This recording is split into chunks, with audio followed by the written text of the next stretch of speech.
You're listening to the Youth Critic Podcast on KHZ Network. Find us on Facebook at DecibelUNG Radio and find us on Twitter at DecibelUNG. If you like this episode, please leave a like and comment on our iTunes page at KHZ Network. And now for the podcast. Something beyond comprehension is happening to a little girl on this street, in this house. A man has been sent for as a last resort to try and save her.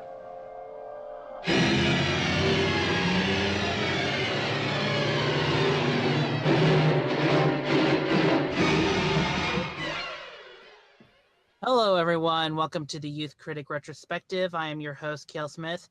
Joining me today is Justin Mayhew. Merry New Year, everybody. Merry New Year, everyone. So, you're probably thinking, wait a minute, because you probably saw the title and you saw that we were talking about The Exorcist, and you're like, wait a minute, Cale, isn't it Halloween already passed? Also, why are you talking about The Exorcist? It came out in 1973. It's now, you've missed the date. Well, let's be fair. Justin and I have been kind of busy dealing with our own shenanigans. And so, yes, the movie did come out in a few select screenings in December of 1973, but we're still doing a 45th anniversary podcast because it was in January and February when they rolled out the rest of the movie because of, the massive amounts of, not necessarily controversy, but just a massive amount of acclaim and word of mouth for the movie. So that is why Justin and I are talking about it. And plus, we're also talking about it a little later than we normally would because we are busy. But we're here to celebrate the 45th anniversary of William Peter Blatty's The Exorcist, directed by William Friedkin. Also, for those wondering why we didn't put this in our Halloween podcast, it's because the filmmakers themselves don't even consider this a horror movie.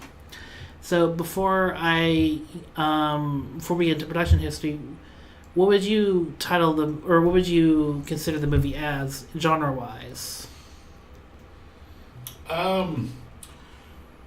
They say it's not a horror film, and it's a psychological horror film. I would say that.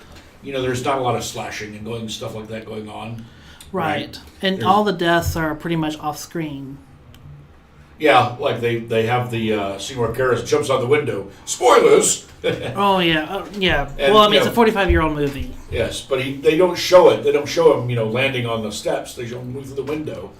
Right. And Max von Sydow's character is killed off screen. That he comes back into the room and Max is dead. Isn't it that Marin just dies? Father Marin. Yep. William Peter Blatty says it's more of a theological thriller. That's also more of a theological crime detective story.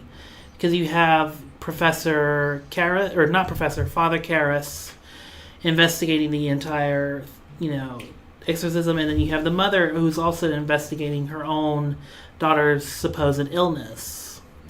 And so you have all these people that are and then you have Lee J. Cobb's character, Detective Kinnerman, who's also investigating the death of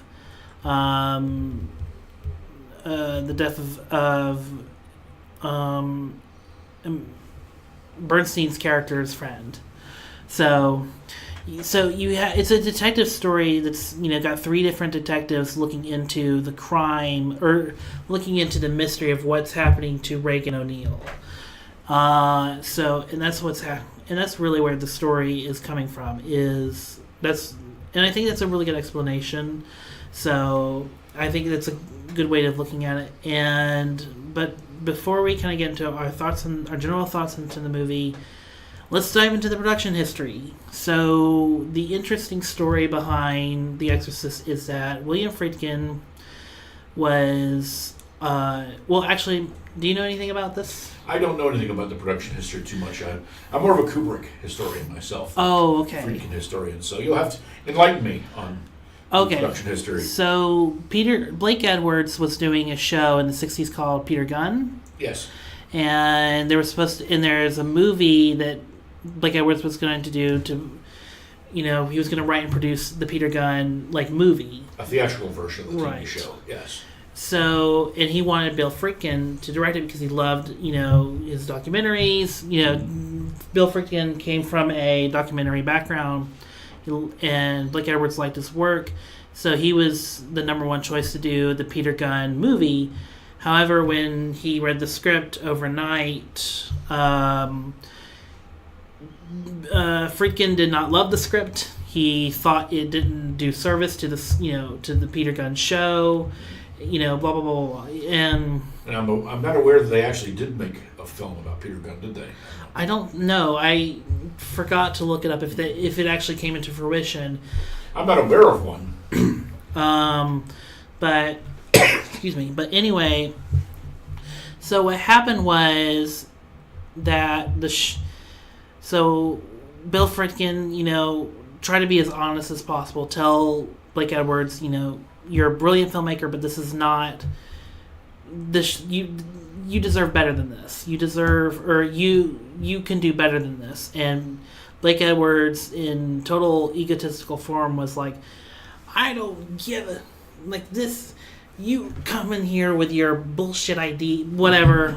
I'm paraphrasing.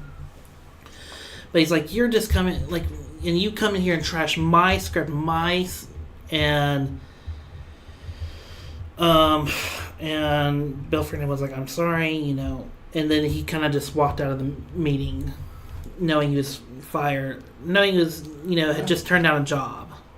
They did make a movie about it. Oh, okay. Blake Edwards directed it himself. Oh, of course.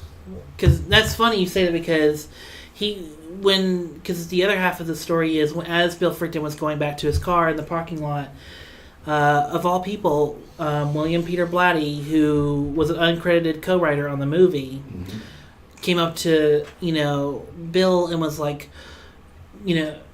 I just heard your meeting and I'm so sorry that you lost your job. You lost it, and I actually wrote that script, or the version you just read. And Friedkin was like, oh, I'm so sorry.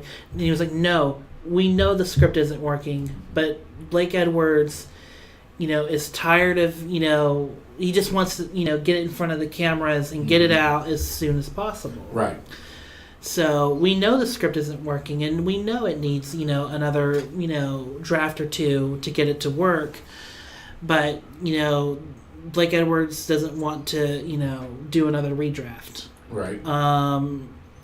So and that always stuck in Bill Friedkin, and that always stuck in William Peter Blatty's mind that, they were both honest and they were both very forgiving, but they never spoke since until the week or two before the French Connection opened.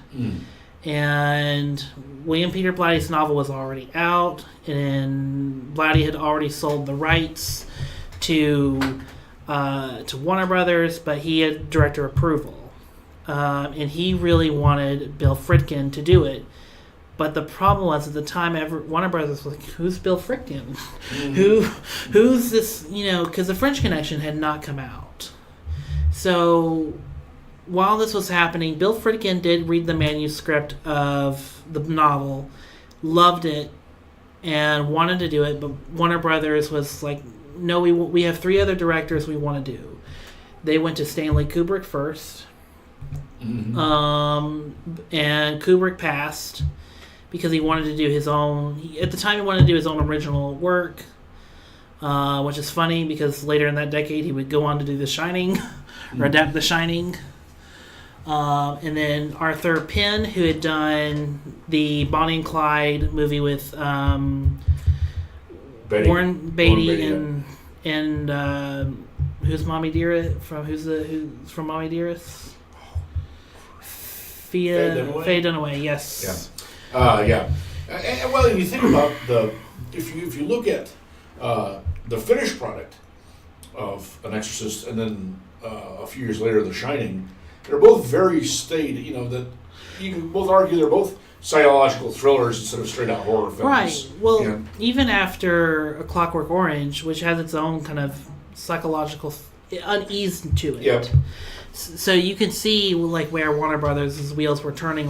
We could really make this work with and of course Kubrick is very meticulous and I'm sure Warner Brothers was like we don't care how long this takes, Kubrick, just make this as this crazy story as believable as possible. And then Arthur Penn from Bonnie and Clyde said, I don't want to do another violent movie, and of course the script the novel had violence in it, and then Mike Nichols of The Graduate also considered it, but he said, I don't know how we're going to get a 12-year-old girl to do all of this. All the stuff that's required of the Reagan character to do from the book. So they had another director, but Bill Friedkin and William Peter Blatty has still not named the filmmaker who was going to direct it. So what happened was Peter Blatty was going to go out on the Carson show and say, well, Warner Brothers is not giving me my director's approval. They're breaking my contract. But the same night this was happening, the studio executives went to see The French Connection, at a matinee or something. And before Blatty could go on the show, the executive of Warner Brothers was like, you still want Bill Friedkin to do this? And Blatty was like, yes. Well, now we want him more than you do, because they were very pleased, and so of course that was how Bill Friedkin got the role. Everything kind of went fine. I mean, the only thing that happened was Blatty wrote the script, and it had a lot more stuff to it, a lot more characters and stuff that wasn't in the novel. And Bill Friedkin was like, we don't need it, just cut it out. Let's just focus on what's in the novel and then cut from there. So they did that, and then the shooting of it was even harder. Was really the hard part, because not only was there special effects that had to be just done mechanically, and it just took a lot of time, but also the set burned down twice, mysteriously. Just burnt down, and I mean, there's theories that some pigeons might have gone in there and maybe caused an electrical fire, but even investigators have said it wasn't electrical fire. Those legends get started too. It's also if you think about the Jim Caviezel in The Passion of the Christ being struck by lightning twice. Yeah. Well, that's what you get for standing on top of a hill on a pole in a thunderstorm. Damn you, Mel Gibson. So they were dealing with that, but also, I mean, Bill Friedkin was having to work with Linda Blair, who was 12, but he knew she could handle this because her audition was describing what was in the book, all the crazy things were in the book, and so part of that, and then the other bit of production history that there is on the movie that I could find was when it came time to fine tune the movie, because they had locked a 2-hour and 12-minute cut of the movie. Mm-hmm. One of the executives, not the CEO, one of the executives, watched the movie ahead of time before release. Mm-hmm. And it was like, you can cut these scenes and it equal to 12 minutes, or another 15 or 20 minutes that could be cut out, and that was just overstating everything. It's one of the few times where an executive came in, watched the movie, gave notes, and it actually made the movie better. Yeah, then they have the director's cut again now. Right, too. Right. Which it still is not the full director's cut, because some of the scenes that Bill Friedkin wanted to put back in did not have sound clips, or they didn't have the audio for it. So those scenes that Bill wanted into his extended director's cut in 2000 will be lost kind of forever, or they will not be in any cut of the movie because they're just nowhere to be found. Right. Well, they say that, but they keep finding films and stuff that they didn't think they had. Oh, of course, but I mean, the chances get less and less as time goes on because film degrades and. Sure. But yeah, they found Metropolis. Metropolis. Yeah, there was they had like half of it to start with, but now they're up to like 90% of it. Right. So. Oh yeah, and it's only from private collectors and I mean even a director's cut of Event Horizon was found in a castle, I think. So some medieval ghosts were enjoying medieval sci-fi. Yeah, some gothic sci-fi. So yeah, and I mean, and that's kind of the story. I mean, people, of course, you go on YouTube, which I mean, thank God someone saved these clips. Because I mean, there's YouTube. There's still YouTube stories or YouTube, not YouTube. There's still news videos out there on YouTube where you see people just reacting to The Exorcist and just coming out just fainting, and you're watching it and you're like, oh, yeah. Like, this never happens anymore. This never, ever. I mean, some people would say the Paranormal Activity, the first one, caused or Blair Witch Project, but even then, that was almost a decade ago. 20 years ago. Well, 20 years for Blair Witch, yeah. 20 years, yeah. Blair Witch was 98. Yeah, I think so. Yeah, and what a crock of shit that was. In hindsight, yes. Well, I will say this. The Exorcist is actually a film. Yeah. Unlike the Blair Witch, which is not a film. That's not a film. So let's get into it. What do you think of The Exorcist? Let's go technically. The Exorcist is a virtuoso performance from beginning to end, technically. The writing, the directing, the lighting, the acting, the editing, everything about it is spot on, And I kind of disagree with the idea that it's a quote-unquote metaphysical thriller, because I think they're lying to you, because at the beginning, even from the very beginning, they use jump scares, like in the way the titles are put up, and the way Max von Sydow's character Marin is wandering around Iraq at the beginning, and these sound cues and these smash cuts that are supposed to be shocking. Do you think it's, It's edited just like a horror film, Yeah. Well, that's a good point, but do you think it's just trying to set the tone? Sure, as a horror film. Because for me, the Northern Iraq scene, I'm thinking that's what you're talking about. Yeah, the first 10 minutes where there's almost no dialogue, and what there is in French or Arabic. Right. So the movie opens. Well, the extended director's cut opens with a shot of the house. Yes. And then cuts to Northern Iraq. In the original theatrical release, it starts in Iraq. Right. And that's the first scene. They have like an establishing shot of the house in Georgetown. For some reason. Yeah, and then they go back to Iraq, and then that's establishing the movie. That's you have 30 or 40 seconds in Georgetown at the most, and then it's like a nice pan. Yeah, down over the river into crane the house. Shot. Yeah. Into the street. So you're talking 10 seconds, and then the next 10 minutes is in Iraq. So yeah, the movie really establishes it in Iraq.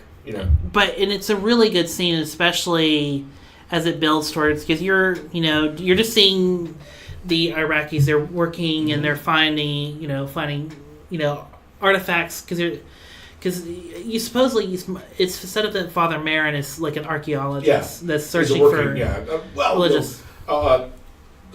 Priests do have other vocations. Like there's a priest who's actually the physicist and cosmologist at the Vatican who actually runs an observatory in Vatican City. Right, So of course. They do other things besides priesting. Yeah, other than just walking and praying. So, and you can see the archaeological dig and the framing and the mise en scène influenced George Lucas and Steven Spielberg.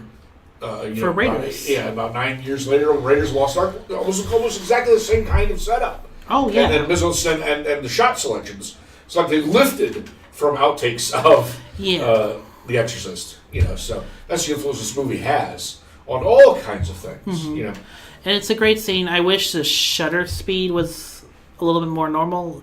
Like it just has that like weird, jittery kind of jittery look when something moves. Yeah. Well, I mean, is that the shutter speed, or is it a bad transfer? Is the question.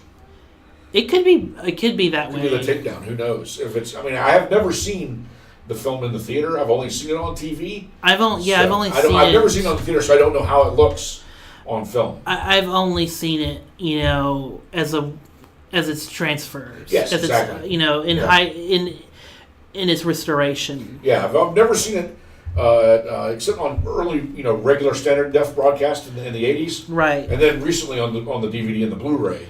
Yeah. But it's still digital. It still is a transfer, so it's hard to tell what that artifact came from. Right, because there are some films that do have that. Like I noticed, I noticed it very much in Francis Ford Coppola. Not Francis Ford Coppola, like he directed it, but I noticed in like the Robert Redford Great Gatsby a lot. I guess I haven't seen that one in a long time. So that I just noticed that particularly in high school. Right. I didn't know what to call it. That's me. I didn't know what to call it.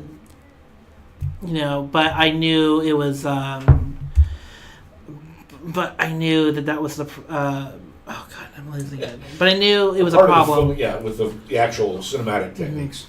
Because the only film that I'm really fully versed in is the new Leonardo DiCaprio Gatsby. Oh yeah. I can't remember much about the Robert Redford and Waterston. It's the same plot. Oh sure, it's based on the book. I mean, and I've read the book. I just can't remember much about. It's been 30 years since I've seen the Robert Redford version. The Leonardo DiCaprio version is much fresher in my mind. Right. But.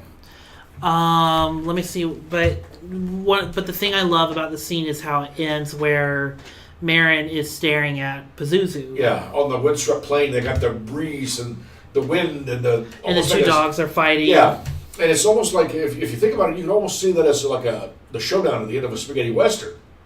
They're having a standoff. And this whole movie is basically a spaghetti western standoff reached out, it's Pazuzu versus Father Marin for the entire version of the movie. They set it up as a duel at the beginning. But what's also great about that scene is not only is a duel, it sets up wonderfully the danger of this demon, because you see it and it's provocative. I mean, it's got a serpent for a penis. Mm-hmm. It has odd shaped wings. It even holds up a hand, almost, very Hitler-like. So well, that's an old-fashioned pose. You have this down arm and his up arm. It's a spell that. Okay. Pazuzu is manifesting himself. It's a magical position. Basically, okay. You like the Baphomet version is like this. If only the viewers could see this, but just like that. So you have yes, imagine it in your mind. so yeah, it's, and also the face is grotesque. It's like a demon dog, tiger, lion thing. Yeah, it's perfectly grotesque. And then there's the jump cuts and the smash cuts and the clanging of the blacksmiths in the background and the conversation, the smoke, and all this. He goes to the bazaar and it's all chaos and light and black and dark and light, and there's the point where he sees the sort of symbolic image of the two men, the man leading the blind man, and it's sort of God saying, watch out, you're going to have to do a struggle here. You're this blind man and you're going to have to be led into this battle against Pazuzu, is how I take it, Right. And yeah, so that's, for me, it's one of the best openings of a movie, despite the shutter speed problem, because it just perfectly sets up the entire tone of the movie. Because the whole film, it's a showdown between something that will be hard to conquer, because we cannot see Pazuzu talk. We cannot, we can't control what Pazuzu. It's something. It's harder to conquer than a human. Like, what we're gonna have to do to conquer the demon is gonna be a lot more difficult than what we perceive as taking down a threat. Yeah. I mean, you think about that technique where you intimate Pazuzu, you show the breeze, and you have the voice, and you have Linda Blair kind of channeling Pazuzu, but you don't see Pazuzu. It's the same in that new Bird Box. I still have not seen it. That they never show the monsters once. Yeah. The entire film, and I think there's a good argument. I'm still thinking about that film. I haven't made up my mind on good or bad yet, but I think it is a very interesting technique to do. If you do it right, it's a gutsy and ballsy move to intimate the monster and let you imagine the monster. But it only works if you do it right, So then there's all the stuff in Georgetown and the stairs. So yeah, after that we cut to Georgetown where we meet Ellen Bernstein's character. Yeah, Chris O'Neill. Yeah. And her daughter Reagan. We find out she's a movie star that's shooting a movie in Georgetown. A really weird movie. They're going to blow up a building or something like that? I guess it's... I'm not understanding what exactly the movie's supposed to be about. Well, even she doesn't understand. Yeah. And even her friend who's the director doesn't quite... Man, they really needed to go back and rewrite that thing, didn't they? Yeah. But it's a nice joke because... It's a nice, it's a nice little joke because... interpreting... Because it's basically, what William Friedkin believes of... Or what Bill Platty and Bill Friedkin probably believe of how media is trying to interpret, the controversy at the time of Vietnam and all that. Yeah.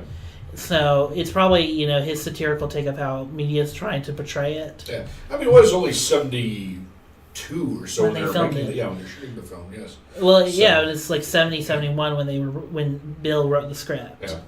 And Vietnam isn't even going to be over until like 75, 76. So. Yeah, so it's probably an interpretation. It's probably some some second level jab. Yeah, and 69 we've already had the Tet Offensive and those things, the big, PR disasters of the Vietnam War. Oh, yeah. In 68 and 69.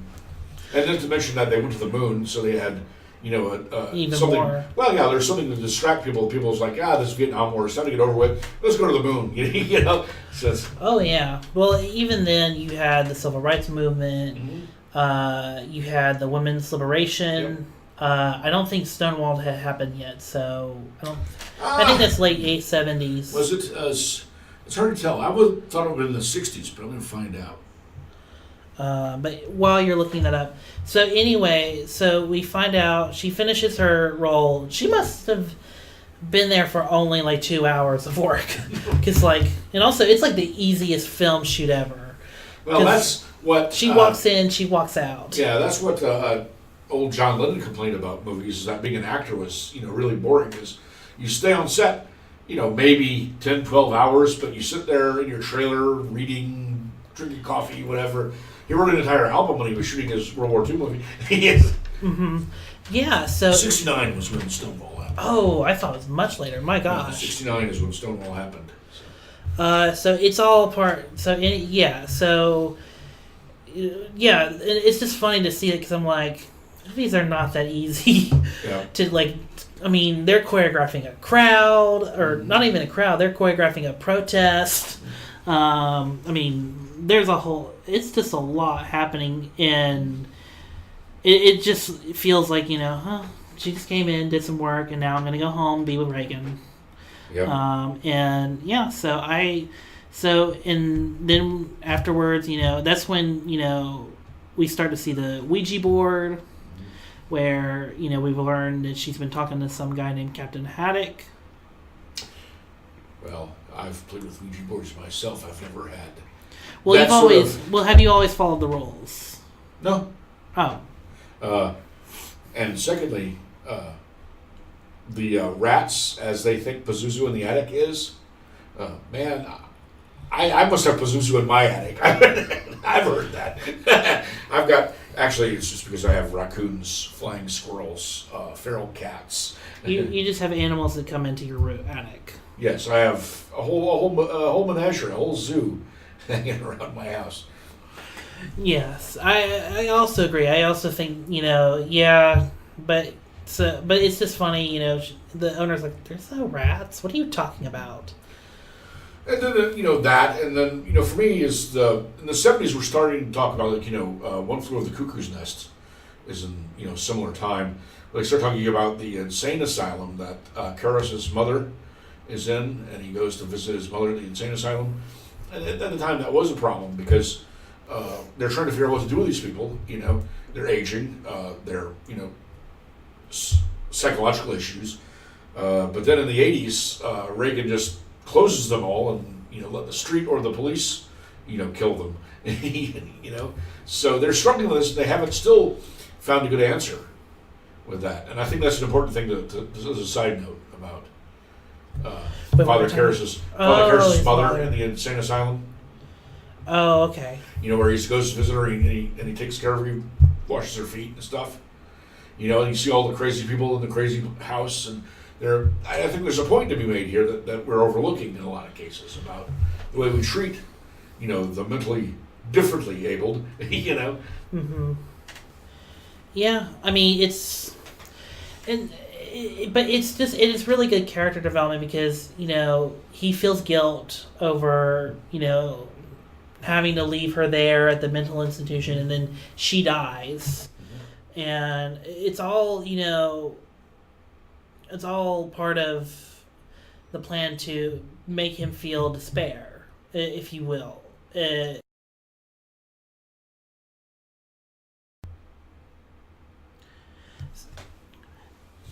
So, yes, that the mother character is an important development for the character, and the way he has to deal with Pazuzu later on and help Father Merrin. And it shows what will be his weakness later is his mother when Pazuzu tries to tempt Karras, with talking to his mother again. Mm-hmm. And even Father Merrin says there's only one. There's when he says the different manifestations, and Merrin's like, no, there's only one. It's all an illusion. Right. Pazuzu is creating all these characters, all of this illusion to fool Merrin and fool Karras. But also be aware that some truths have some lies might have truth in them, and don't be thrown off by it. Essentially, right. Don't give mercy to Pazuzu. So no matter how much it's hurting the girl, in the end, the stake is to purge the demon out of our existence. At the end, which never seems to 100% occur because they always have. Well, the sequels come back and yes, Exorcist Part 2 and Exorcist Part 3 and then we learn how it all happened in the beginning twice. And that's where I find the whole story of The Exorcist compelling. Is it's a story of two people. We don't know too much about Merrin's backstory, but we know he's very much kind of the wise sage, or the one that's right. the most experienced in the field with dealing with this demon. He's the one that's been staring down at Pazuzu, or been looking for Pazuzu in all of this. And then, we have the sounds in the attic and the thumping beds and pea soup. The mise en scene, just images of a demon kind of popping in and out of the frame beside the characters. Yeah, and in shadows. And also the way that they have Linda Blair as Regan do the monster pose again, that right. Later on she does the arms outstretched thing again. Mm-hmm. At the end. Yep. So you actually even physically see Pazuzu next to her. Right. In one shot. In front of her. That's like a beautiful, influential image right there, is Pazuzu just her reacting, like almost worshipping towards Pazuzu. Yeah. As Pazuzu comes out, Father Merrin and Karras see it, and it's a creepy image, but it's perfect. And it also is a really well set up payoff to the beginning where, Father Merrin is, fighting to purge the demon out with his faith. And, of course, as this is happening, Pazuzu comes out of the shadows in his statue form. And Reagan's, or the person in Reagan is, trying to, beg for Pazuzu for help. And in a way, Pazuzu does, but later. Later, I believe. But let's cut back to the movie. So, as this is happening, Reagan's transformation is not instant. No. Takes an hour and a half to happen. Yeah. And lots of craziness happens. Reagan is, Reagan, first of all, she starts acting out of usual. They take her to psychiatrists or the doctors first, and doctors are like, she's just a wild child. And then it just gets progressively worse. Pees in the floor in the middle of a dinner party. And tell someone they're going to die. Great times. Great times with Reagan. Great times. Or I guess Pazuzu at that point. Great times, Pazuzu. Rezuzu? Rezuzu. Rezuzu? Rezuzu? And there's a lot of... And those scenes are probably the scariest scenes, in my opinion, when the demon is, possessing her. Especially when the doctors are coming in and you just see her, just thrashing on the bed, being lifted... and then dropped, and then, and then you see her, her neck muscle just expand. Just creepy. And her voice just changes. But to me, the creepiest part of the movie is when Chris realizes that Reagan, or whatever is in Reagan, pushed her friend out the window. Not only pushed him out, but snapped his neck and pushed him out. And one of the most chilling scenes, because and also if you notice, she's holding the cross she starts out the scene holding the cross or the crucifix that she got from Reagan's pillow, and she puts it down, and then you notice in the next scene, Reagan is using the crucifix as a masturbation tool. I don't. Yeah, pretty violent. It is. Just stabbing yourself with it is. With a cross. It is, but the most chilling scene is when, Lee J. Cobb's character Kinnerman is describing the murder to Chris or what he thinks happened to her friend. Yeah. He gets tossed out the window too. Not Kinnerman. No, but the friend, Oh, okay. There are two defenestrations in the film. The one I don't remember seeing the friend go. That's all talked about. It's all backstory. Yeah, when she comes back. It's when Chris comes back from the doctor and her assistant stepped out to, I guess, get groceries or something, or get some air. So her friend came by to watch Reagan for a minute, and then while he was watching her, I guess Pazuzu snapped his neck, then pushed him out the window to make it look like it was more just a suicide or something. Because you see beforehand, this is the greatness of the movie.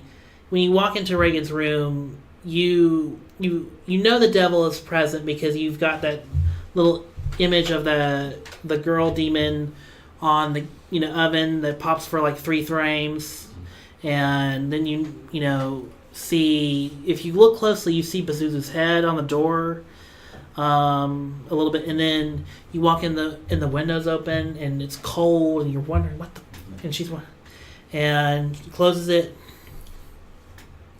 and then she hears about her friend has been killed, and then when Lee Jacob comes back in a few scenes later, it's you realize, and then for those who weren't, not getting it, she literally hears Reagan thrashing in her bed again, sees her stabbing herself with a crucifix, and then like as her, and as she's like, as Chris is like sprawling on the floor because furniture is like falling on top of her or moving on top of her, and then her dog, and then Reagan's head just twists, just like how Kinnerman described it, and then she says, "Do you know what your daughter did?" And that's to me the most chilling moment in the movie because it's her realizing, oh my God, it's not only is my daughter, not only this is more way out of my hands because now my daughter, no matter what I tell people, my daughter has killed a man. So she knows her daughter is innocent, but she knows whatever's inside Reagan has killed a man. And this is her going to extreme, and for Chris, she's an atheist, not a very good one. Yeah. Well, I mean, she's driven to faith. Well, and that's the thing. The issues that make me have serious problems with this movie. Mm-hmm. I mean, as I started off. Talking about the technicality of the film and how well made it is. And all things being equal, I would say that would have been like a 7.5 out of 10. Okay. But the movie actually is only like 3.5 out of 10 for me. Explain why. Because it's a disgusting, medievalist, dangerous claptrap about exorcism and Jesus Christmas. And we've got exorcism and people dying because of exorcisms to this day because of this film. Okay, I'm on board. The film was at least partly responsible for the 80s satanic panic that my family and friends lived through, and some people were done damage to and committed suicide because of this. And this film contributed to that mindset. Really? Yes. This is all new to me because this was not part of my research. All right, look at it this way. You know how in like say 101 Dalmatians or what's the fish movie? What's the name of that guy? Finding Nemo. Finding Nemo, where after they come out, people rush out and buy Dalmatians or clownfish. Mm-hmm. And so. When you talk to somebody about, a comic book has this political message or that political message, or I don't like it because of this, and it's always just a comic book. If it was just a comic book, it wouldn't resonate with you. That any kind of communication, I'm not a big comic book fan myself, but of course, the issues that The Exorcist raises, and William Friedkin and William Peter Blatty are both very devout Christians, and they find solace in this. And I find it terrifying that the film itself is supposed to be a triumph of good over evil, but the resolution of the film of Christians forcing us to be medievalists is terrifying to me. So it's terrifying. It is a scary movie, but for a different reason than they imagine for me. Okay, I see it. Because I'm an atheist. I was a metalhead in the 80s. And I have, family and friends who have actually been personally impacted by this very mindset. And people who have been hurt or even are dead now because of the bullying that goes along with people who believe the shaming. Things. Yes. The societal shaming. Okay. Yes. So I have a very bitter resentment to the philosophy exhibited in this film. Ooh, that's a good... Because that is a good... That's a good way of that. Honestly, is a new way of looking at it for me because I do see it as a good versus evil story. But now that you bring it up, I mean, the whole science can't prove anything that's happening. Even Darren Karras himself is a psychiatrist, right? And he's basically driven to submission on going back into the arc because he is the one that describes to Chris, get a time machine, go back to the 1600s, and then figured it out. Yep. Which is what this movie is actually in effect doing, dredging up these old medieval ideas and foisting them off on culture and scaring people to death about ridiculous things like Pazuzu. I have nothing against fantasy and sci-fi and horror, but that's what it is, fantasy, sci-fi. And the movie takes an approach, a documentarian approach to kind of make everything that's in this movie feel real. And obviously it worked because, you felt it. You watch those same YouTube videos I was mentioning earlier, or not, those old news clippings. Right. Yeah, news clips, and you see people reacting to the movie in a deep, very visceral way. Yes. Yeah. So I don't mind the idea of people being Christians. I disagree with them, but this movie has done some very real world harm to me and my friends and family, and I'm bitter and upset about that. I do hold a resentment against Friedkin because he's unrepentant for it, and Blatty because they are exploitive on this issue, like with Peter Benchley and Jaws.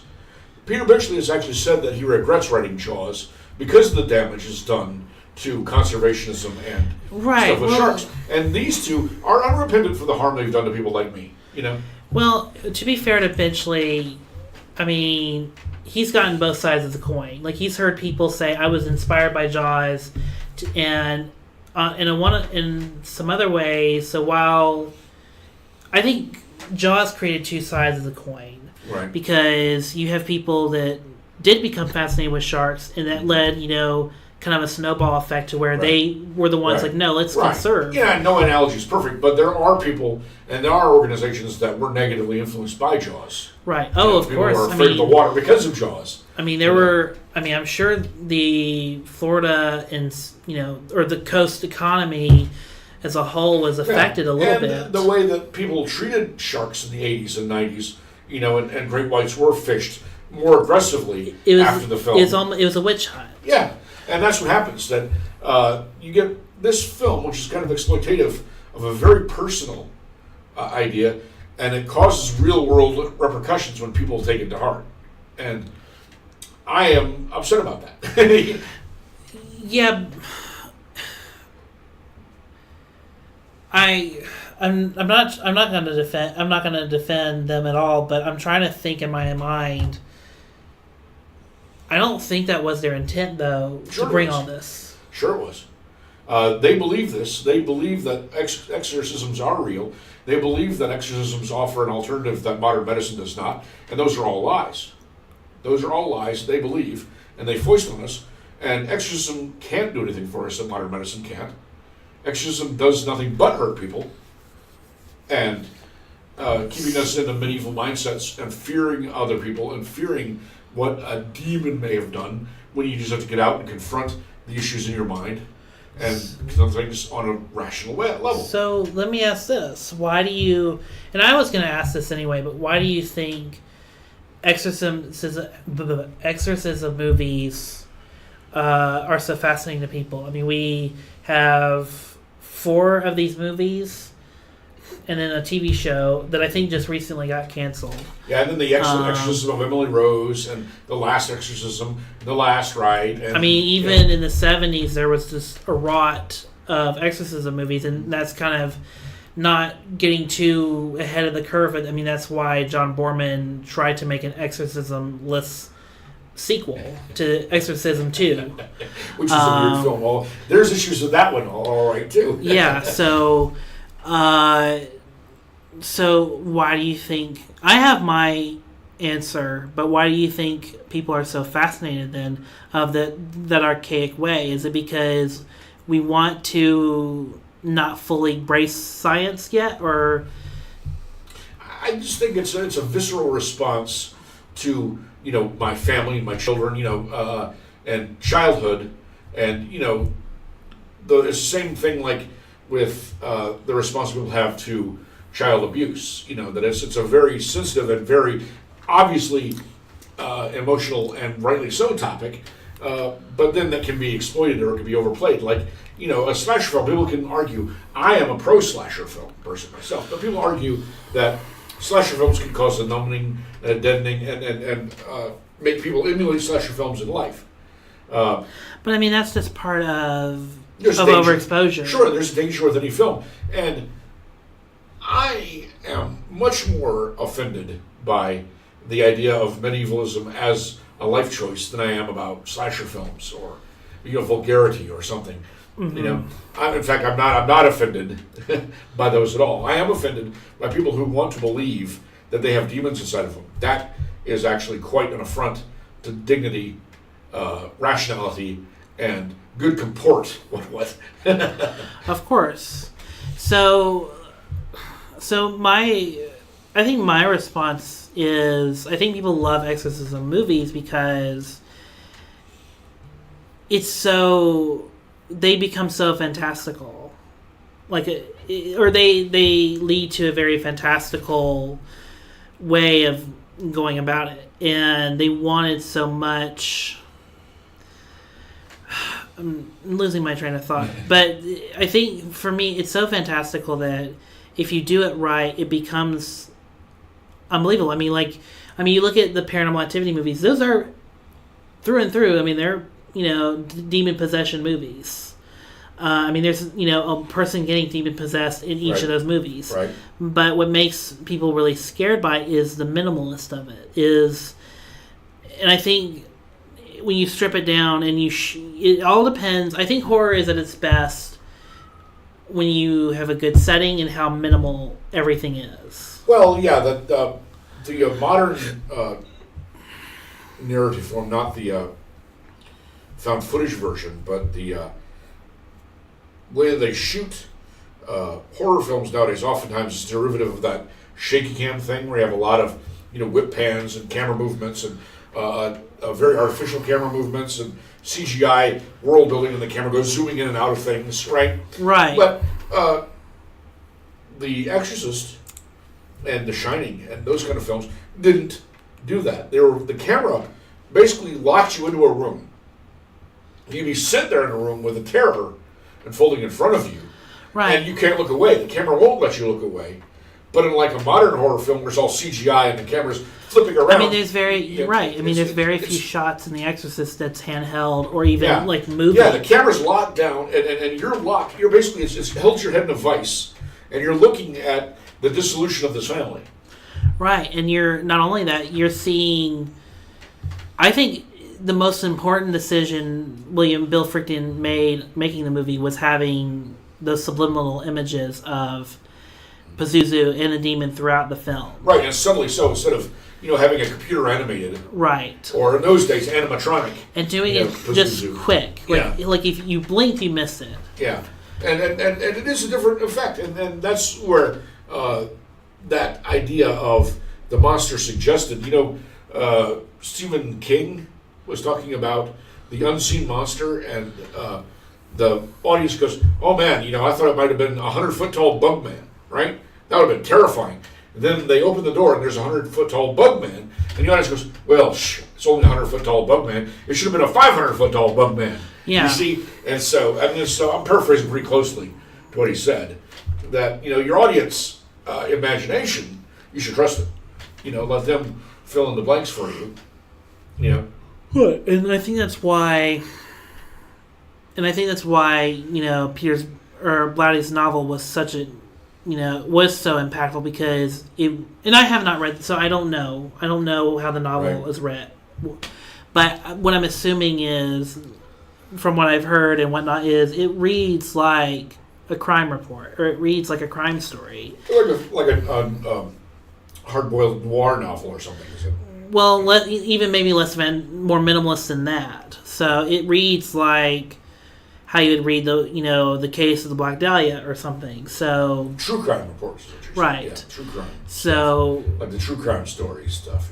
Yeah. So and that's and that's where I find, and I think that's part of it is, and also we don't see any of the deaths other than Father Karras's death. And even then, obliquely, Yeah, it's you do see it a lot. Well, it's like if I remember right, they do the camera, the POV, like you see the stairs rushing up, like you're in Karis's POV, right? And you could actually see the stairs, the earth rushing up at you. So I mean, it's not like the outside. It's not seeing the head explode. It's not seeing the body crumple on the stairs. But it's in theory, you're locked in again. You're not going anywhere. You're stuck inside of it. Mm-hmm. But the one thing I will counter to your point is the exorcism didn't work. That's not what ended the movie. That's not what solved the problem. Well, if you think about it, he kills himself, but by taking the monster into himself, he gets possessed by Pazuzu. And when he dies, who's to say that Pazuzu isn't floating around the Potomac River somewhere right now, waiting for somebody else?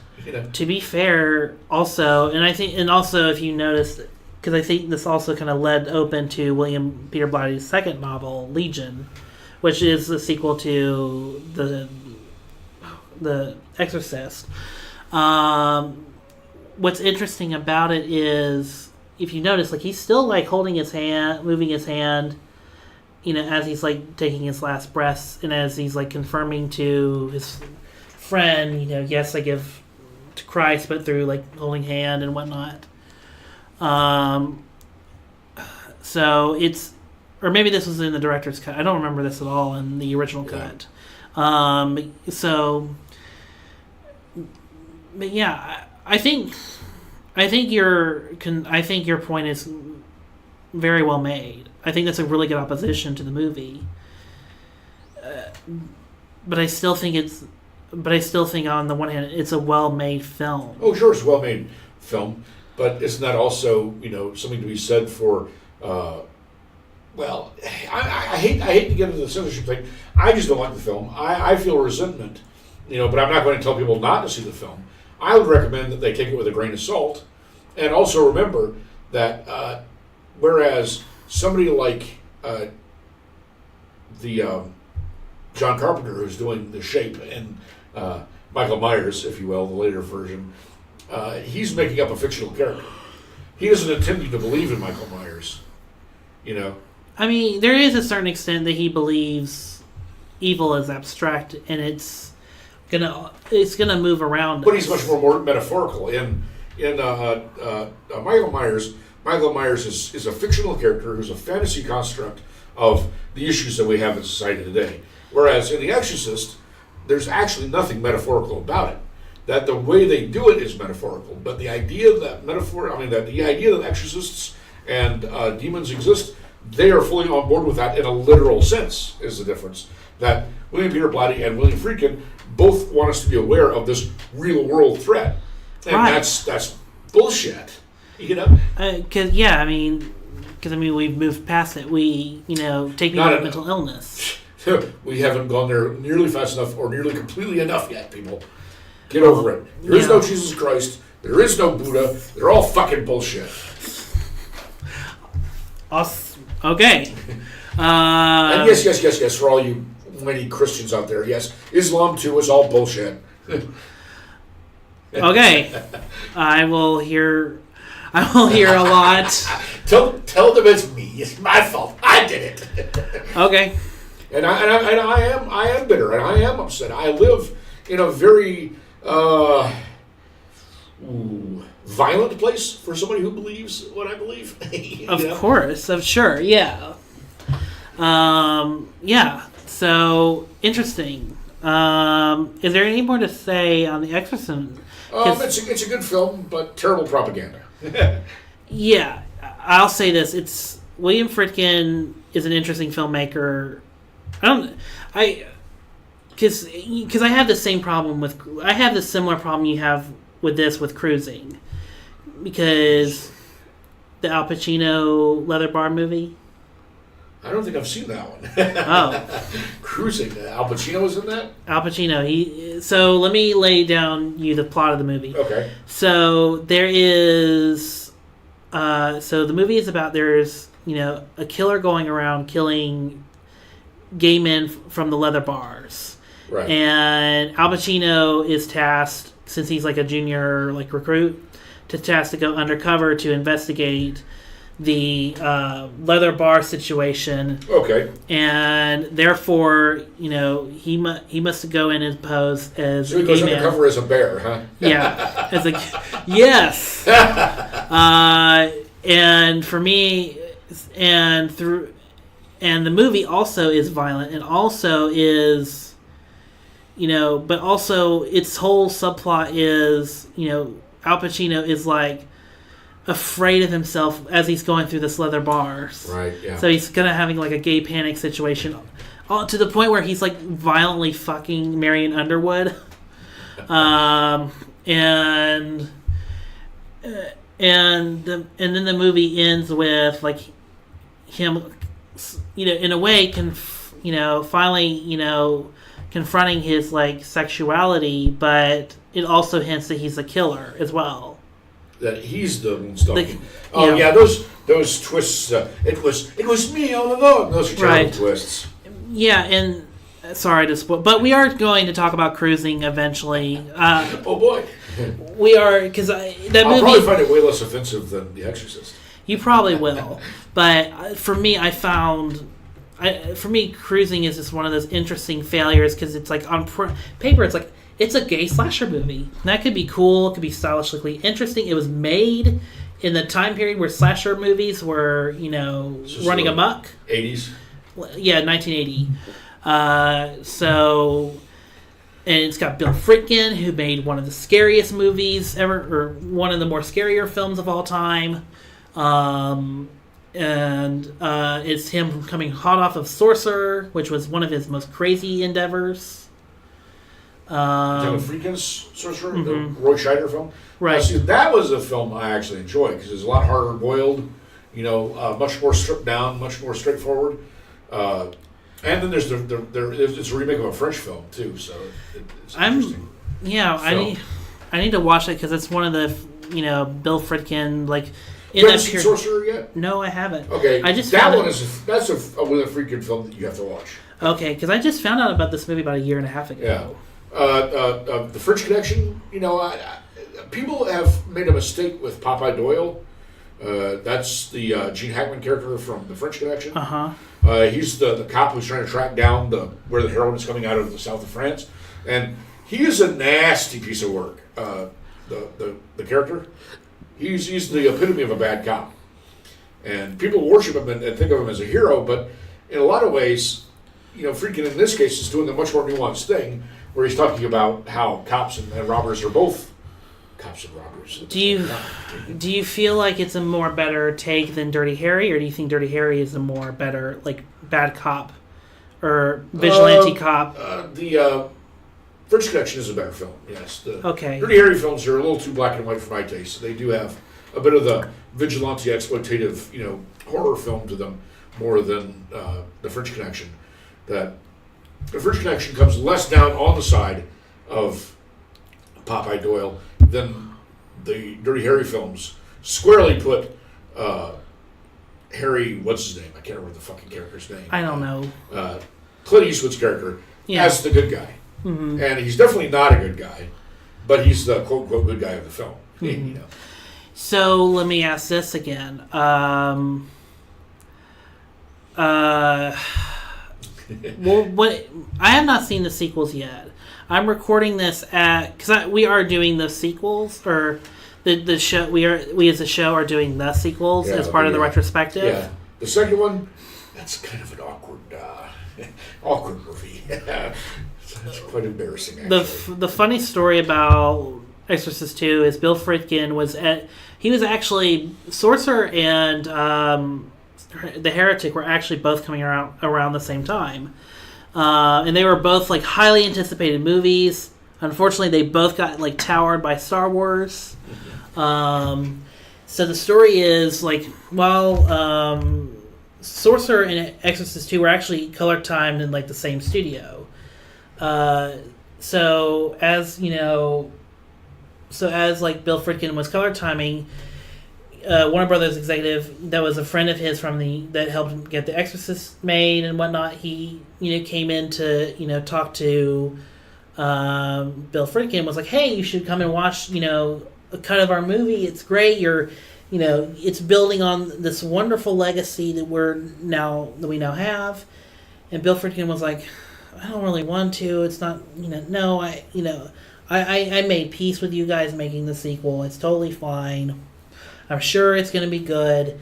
Well, he kind of got talked into seeing the screening, and 2-3 minutes in, he's walked out because there's a guy on the back of a Locust. He talks. I'll show you the video, or I'll share the link. But he talks about like him watching only like the first 2 or 3 minutes of Exorcist 2 and just being like, "This is." It's a much more surreal film than the first one. And the core of the film, where it's Richard Burton and Linda Blair doing therapy sessions with each other with some sort of weird regressive hypnotism. Inception Machine? Inception Machine. Well, in a way, there's a film that was a couple years later called Altered States that kind of goes with the regression theme, even more interesting than it's John Hurt. Okay. William Hurt? The American. I don't know. That's William Hurt. But he goes into the what do you call it? The secret deprivation tanks. Yeah. And becomes a caveman, and then becomes like a proto, godlet being. It's much more interesting. That they're doing things, but the Linda Blair, God bless her, she didn't grow up to be the actor she could have been. That her performance in that is very flat, and they dress her in the same. Basically 90% of her is wearing a clingy nightgown, and that's the only reason she's there is to wear a clingy nightgown and to whine at Richard Burton, and it's very strange. Yeah, because she's like 16, 17, and he's like 50. Yeah.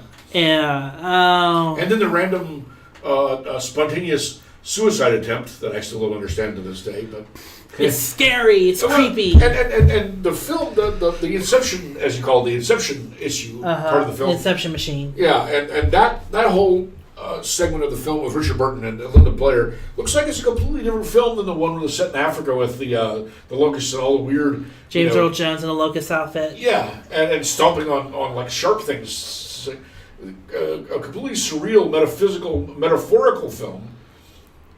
It's different from the documentary style Exorcist. Yeah, there's a much more straightforwardness, closer when you get to the Richard Burton and Linda Blair era. It's much more traditional narrative filmmaking and that. So it's like two different styles. You got the African style of the African sequences. Right. And you've got the New York.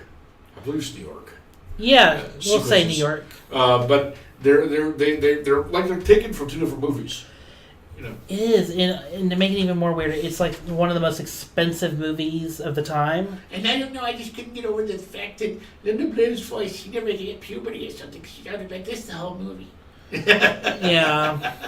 Very squeaky she was. I can't do it. Well, yeah, and I'm not a big John Boorman fan. Excalibur, I'm going to have to give him props for Excalibur. Well, yeah, a lot of people love it, Excalibur. Dude, man, that movie was like 1980 or 82 or something when I was like 10 or 12 years old. Like, that stuff's wicked cool, man. Fucking wicked cool. Nice.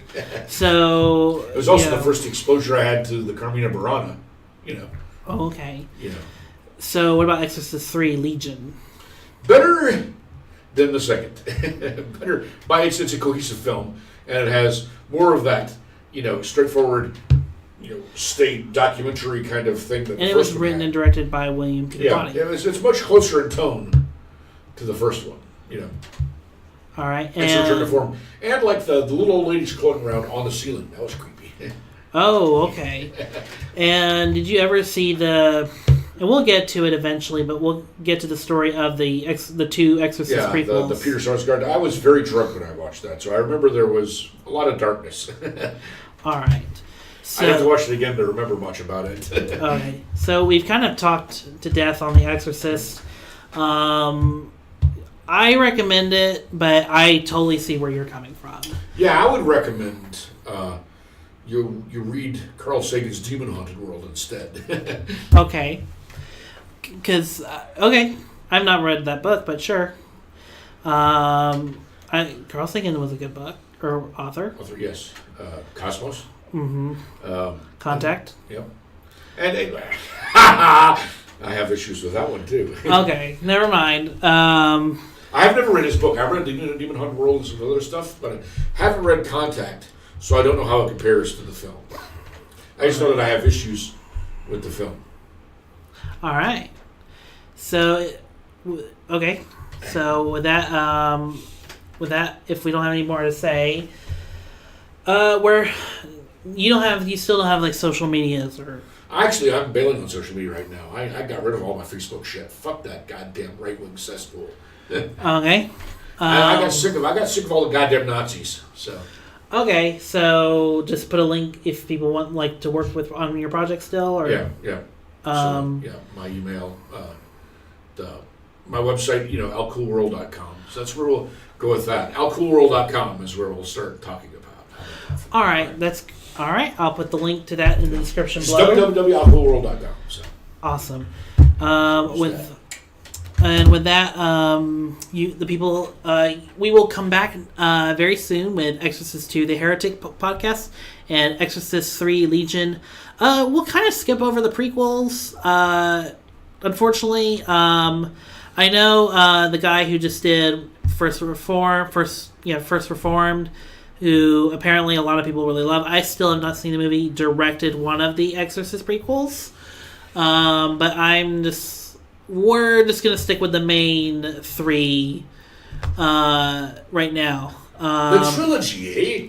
Yes, trilogy-esque, sort of. Or we'll watch the sequel that the studio made, and then we'll watch the sequel that the creators originally intended to make. So, but we'll still talk a little bit about the others when we get down the road. Other than that, with that said, you can find me on Twitter at MovieKale, and also follow this show at The Youth Critic, and then you can also follow the channel that distributes this podcast at KHC Network. Thanks everyone for listening. Please like, comment, subscribe to the channel, and we'll be back with you very, very soon with more and more content as we enter into 2019. Wow, time flies, motherfuckers. Time flies. Yes, it does.